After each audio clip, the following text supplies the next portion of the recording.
আমি যে homemade face প্যাকটা ইউজ করি সেটাই আজকে তোমাদের সাথে শেয়ার করব।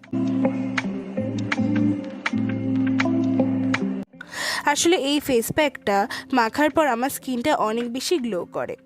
আসলে এই ছোট ছোট কেয়ারগুলো আমরা যদি নিজেদের জন্য নিই তাহলে নিজের কাছেই অনেক বেশি স্পেশাল হয়ে উঠব।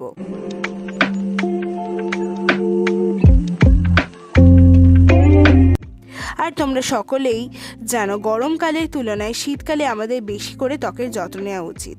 কতটা ইম্পর্ট্যান্ট আমাদের স্কিনের জন্য যত্ন নেওয়া। তো আমি এই ফেস প্যাকটা কীভাবে বানিয়েছি সেটা জানার জন্য কমেন্ট করো।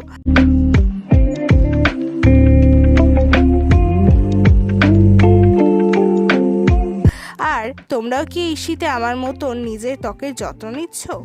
প্লিজ কমেন্টে জানিও। চলো আজকের জন্য তাহলে টাটা, বাই বাই। আমি যে হোমমেড